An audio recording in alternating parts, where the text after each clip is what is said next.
political history of Deccan and South India focused on the conflict between two geographic regions. One was the Western Deccan and the other was the Tamilakam region. Now, by Western Deccan, we mean the region which was located in the coastal plateau area and which was enclosed by the hills. And Tamilakam or Tamilaham means the region to the south of Chennai. This region was a very fertile region. Now, during the early medieval period, that is around 600 CE, what we find is that the small chiefships or small kingdoms were giving away to larger kingdoms. And in the court also, we find that during in the peninsular portion of India, that we have a shifting between the local cultures and the input of the Sanskritic culture. So there is an interface between the local culture and the Sanskritic culture in the courts of the peninsular India.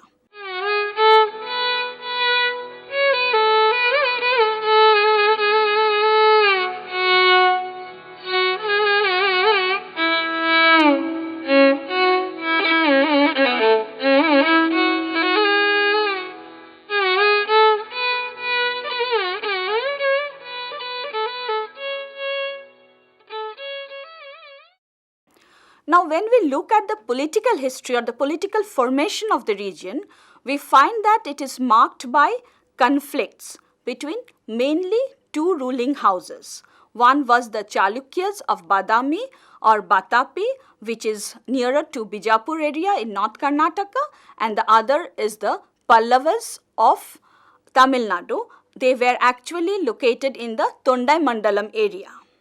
Now, apart from the Chalukyas and the Pallavas, we have another party or another player who played an important role in the struggle between these two major powers. They were the Pandyas, who were settled in the Madurai region.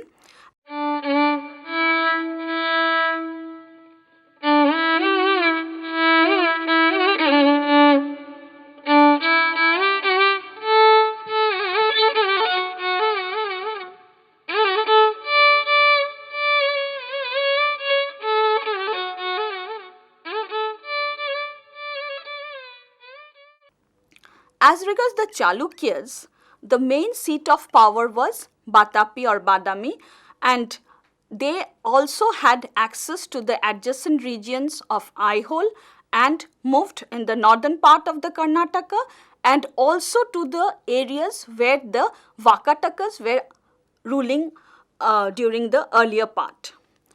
Moreover, we find from the Aihole inscription that the Chalukyas were also controlling areas of the Konkan coast, which were very important for trading network. For example, in the inscription we have the Chalukyan conquest of Rebati Dipa, which was the Goa region. We have reference to the conquest of Elephanta, which we all know is near Bombay. So the control of these regions actually gave them a much larger control over the trading network of the Konkan coast. Now, the first ruler of the Chalukya dynasty, as gleaned from the Aihole inscription, was Pulakeshin I. The term Pulakeshin means a lion who is very powerful, a big lion or a very powerful lion. Now, after that, we find that Pulakeshin, on his accession to the throne, they were the feudatories of the Kadambas. So, they broke away from the Kadamba rule and then held a firm footing in the Karnataka region. So, on his accession, he fortified the city of Vatapi and became the ruler of Vatapi Pura or the city of Vatapi. He was succeeded by his son Kirtivarman I, who in the inscription it is said that drove away the Kadambas of Vanavasi, the Mauryas of Konkan and the Nalas. Now, these Nalas were ruling in the Chhattisgarh area of present day India. So, having controlled the regions of the Nalas, the Mauryas and the Kadambas, we find that the Chalukyas had a firm footing in western Deccan.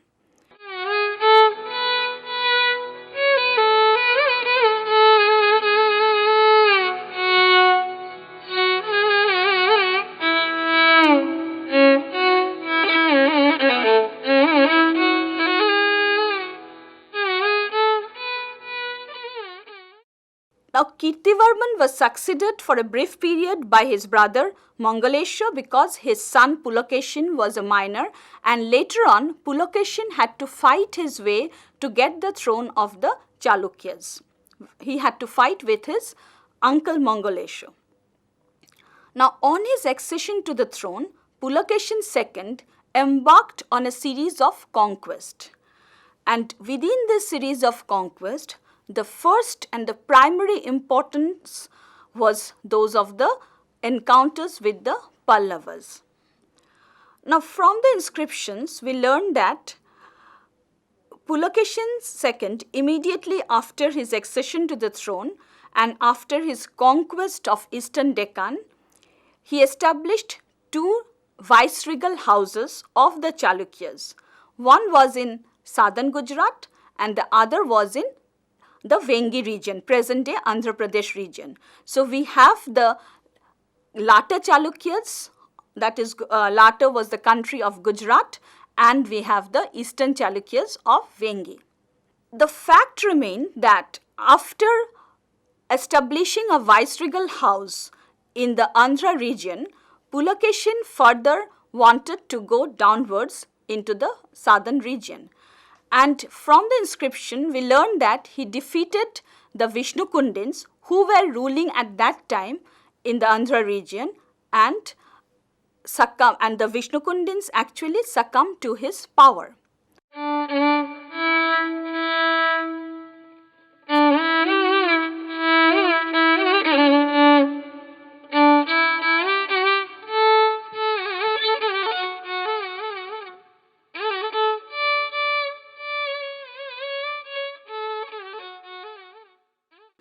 Now, when we look at the scenario of the Pallavas, we find that the Pallava ruler was Mahendravarman I, who was ruling in the northern part of the Tamil Nadu region, which is known in history as the Tondai Mandalam region. Now, they were also moving further up to have some control over the Andhra region. Immediately after the conflict or after defeating Vishnukundin, Pulakeshin's main thrust was conquering the Pallava region. Mahendravarman was a genius. He was genius at war, and he was also a very good literator, because we know that he was the author of 3 texts like Mattavilasa, Vichitrachitta and Gunavara. At the same time, he was very good at war. So, when Pulakeshin embarked upon the conquest of the Pallava domain, Mahendravarman I tried to give him a good fight. But unfortunately, Pulakeshin defeated the Pallava army, and Mahendravarman had to take refuge within the city walls of Kanchipuram. Now, after this conquest, Pulakeshin went back with a design to come back again. And we know that after a few years, Pulakeshin again embarked on a conquest of the Pallava country, now with a view to enter the capital city of Kanchipuram.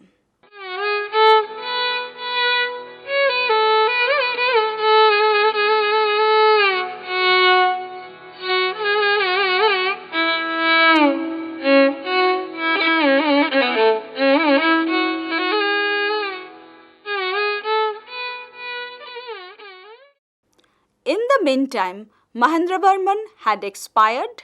His reign period can be said to be between 590 to 630 CE, and his son Narasinghavarman succeeded him. Narasinghavarman's reign period extended from 630 to 668. He was also a very able ruler. So he gave a tough fight to Pulakeshin, and finally Pulakeshin could not enter the city of Kanchipuram. On the other hand, we know that there were different phases of war, and in one of the warfare, in the battle which is known in history as the Battle of Manimangala, which was just 20 miles east of Kanchipuram, the Chalukya army was defeated. The Chalukya army retreated to Badami, but Narasimhavarman was bent on attacking the Chalukyas, and so he moved with his full force to the Chalukyan capital Batapi. There he destroyed Batapi, the Chalukyan army was totally defeated, and perhaps Pulakeshin fell in this warfare. He died actually during this war with Narasimhavarman. Narasimhavarman took the title of Batapi Konda, which means the destroyer of Batapi.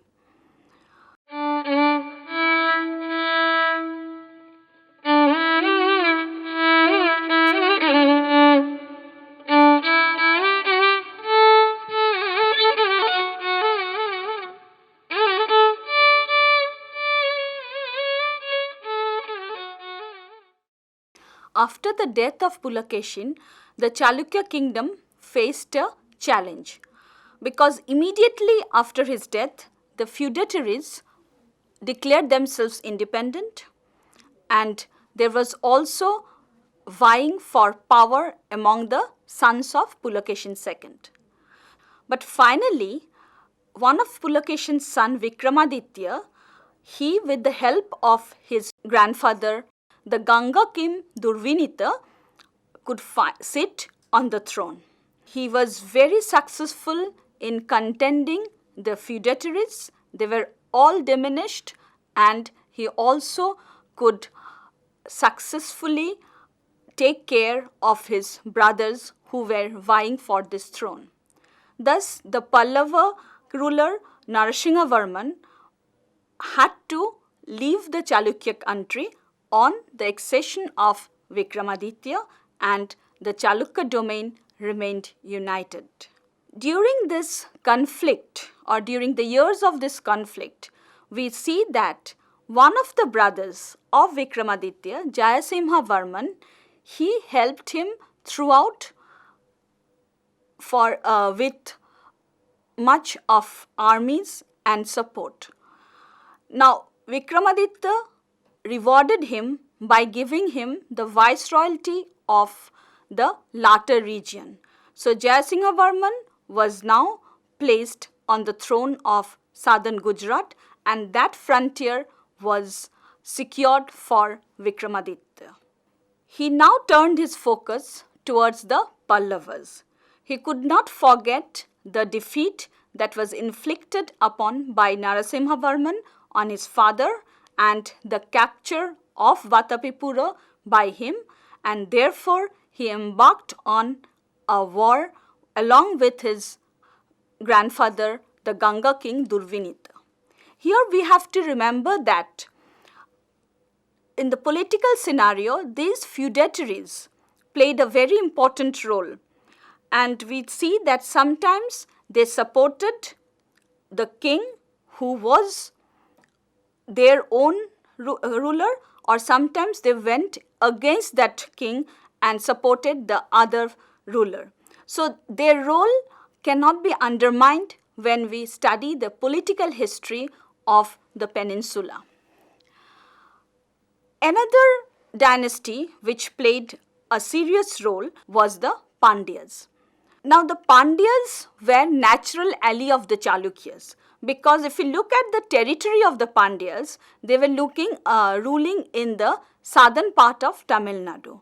The Pandya ruler was Maravarman, and he was trying to move further north and capture the Pallava territory. So naturally, when the Chalukyas were fighting with the Pallavas, the Pandyas became an ally of the Chalukya ruler Vikramaditya II. Narasimhavarman expired in 668, and he was succeeded for a very brief period by his son Mahendravarman II. But within this brief period, Mahendravarman II encountered a kind of conflict with Vikramaditya. But after Mahendravarman II, his son Parameshwaravarman I ascended the throne. Vikramaditya led a series of campaigns against the Kanchi ruler.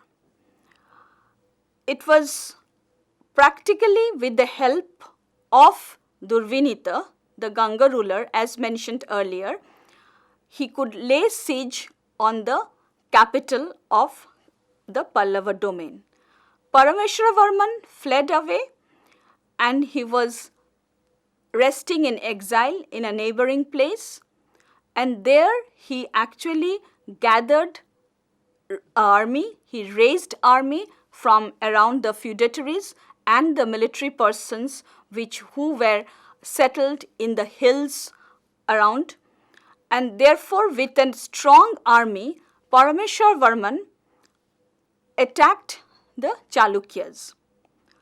In the meantime, Vikramaditya settled in Urayur region, which is nearer to the Kanchi capital.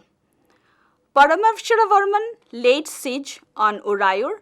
There was a strong battle in Urayur and Vikramaditya had to move away to the Chalukya territory.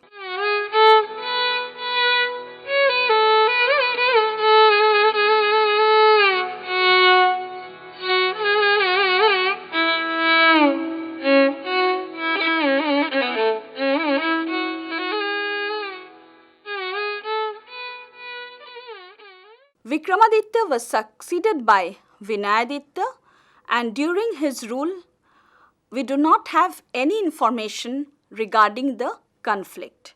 So it was a tenure of peace and harmony for both the groups. But after that, he was succeeded by Vikramaditya II, who again started the legacy of this conflict between the two powers. The conflict between the Pallavas and the Chalukyas was again renewed. But before that, what happened is that we find that there was this threat of Arab invasion from the Sindh area. The Arabs had already settled in the Sindh area and they were now trying to move further down and control the coastal areas, of course, because of the trading potential of these areas. During this conflict with the Arabs, the latter house, the latter Chalukyas, they played a very decisive role.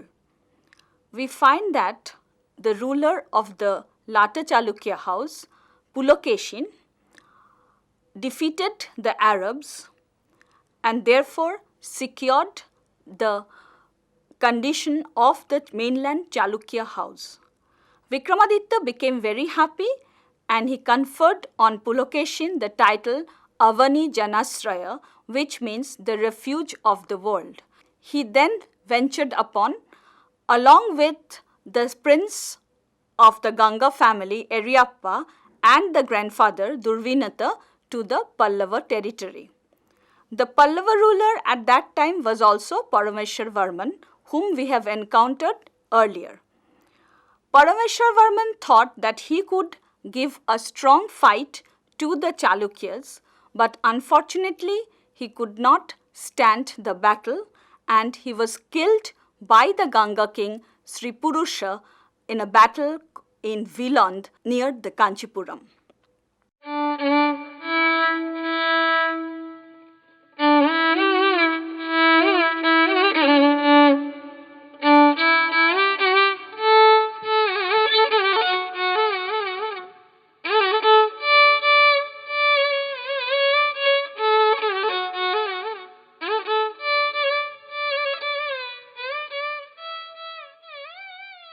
With this death, there was again a turmoil in the Pallava family regarding succession. He died without any successor and therefore Nandivarman II from a collateral branch was brought in by the Council of Ministers with the approval of the College of Priests and he became the ruler of the Pallava kingdom. During this fight, with Parameshwara Varman, we find that the Ganga king Durvinita, he actually snatched away the umbrella of the Pallava family along with huge amount of booties and jewels that belong to the Pallavas. It is important to mention here that the Pallavas were supposed to be very rich, and therefore the Pallava dynasty was always under attack from different power groups. One reason was that the location of the territory. And we have instances from the inscriptions that they actually used the forest land into cultivable land. So there was a rich agrarian base. Along with it, we had timbers and elephants, and therefore the Pallava territory was a coveted zone for anyone who was coming from the north of the Tungabhadra. Now, with the accession of Nandivarman II, who was not very old at that time when he became the king, there was a kind of turmoil. But ultimately, he could manage this with all his feudatories and fight back Vikramaditya II. What is interesting here is that when Vikramaditya II seized Kanchi, he actually did not destroy Kanchipuram. We find that he built many temples, he gave heaps of gold to that had been taken by the Chalukyas as a booty and were given to the people, in fact as if he were trying to drive away the disgrace that had fallen on the Chalukya family with the capture of Vatapi by Narasinghavarman II. After besieging Kanchipuram and staying there for some time, the Chalukyan prince returned to the Chalukya territory. He then later on sent his son Kirtivarman II to fight again with the Pallavas, knowing that Nandivarman II was not in a very secure position owing to his age. So when Kirtivarman attacked the Pallava territory, Nandivarman had to flee away.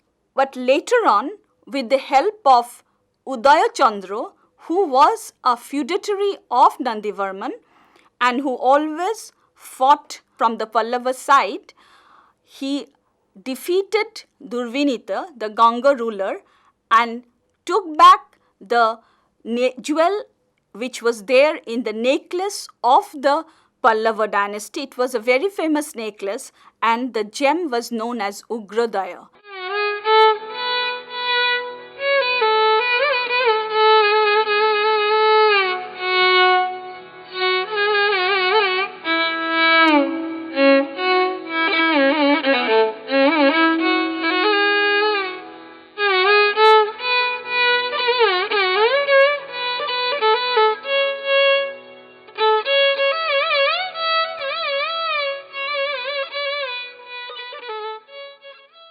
Kirtivarman was the last ruler of the Chalukya line, and he was displaced by the Chalukyan feudatory the Rashtrakutas. The Rashtrakuta dynasty was founded by Donti Durga, who was ruling in the area around Mahi, Narmada and these regions. So now what happened is that with the weakening of the position of the Chalukyan monarch, Danti Durga declared himself independent, and he tried to capture the Pallava territory as well. So he set out on an attack to the Pallava territory, and the Pallava ruler Nandivarman II gave him a hard fight, but gradually we find that Nandivarman agreed to marry the daughter of Donti Durga, whose name was Reva. Now with this matrimonial alliance, Donti Durga started supporting the Pallava ruler. In the meantime, by around 753-54, we find that Donti Durga finally defeated the Chalukyan monarch Kirtivarman and became the ruler of the Chalukyan territory and established the new house of the Rashtrakutas. We have referred to earlier of another dynasty, that of the Pandyas, who were also vying for the Pallava territory and who were the natural ally of the Chalukyas. Now, with Dantidurga's support, Nandivarman was in a position to fight the Pandyas, and we find that when Nandivarman Pallava Malla tried to have a confederacy of rulers against the Pandyas, and there was continuous fighting between the two groups. So, in that confederacy, one group was the Kongu, but finally, or unfortunately, we can say that this confederacy did not stick to each other, and the Pandya king was able to defeat the Kongu ruler, and the Kongu kingdom came within the Pandya territory. The Pandya expanded towards the north.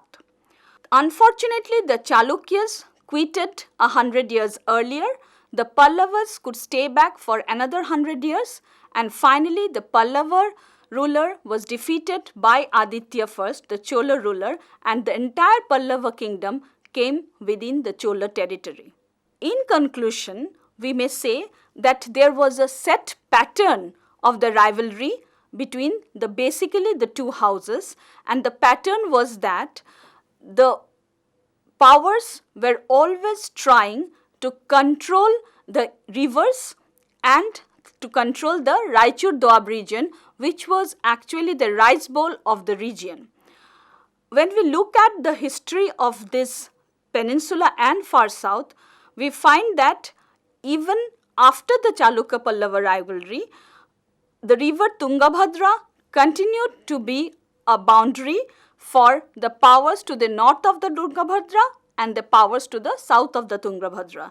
And thus, we have confrontation between the Chalukyas and the Chalukyas and the Pallavas, the Rashtrakutas and the Cholas and the Western Chalukyas, and this continued for ages in spite of any kind of dynastic changes or any kind of dynastic upheavals.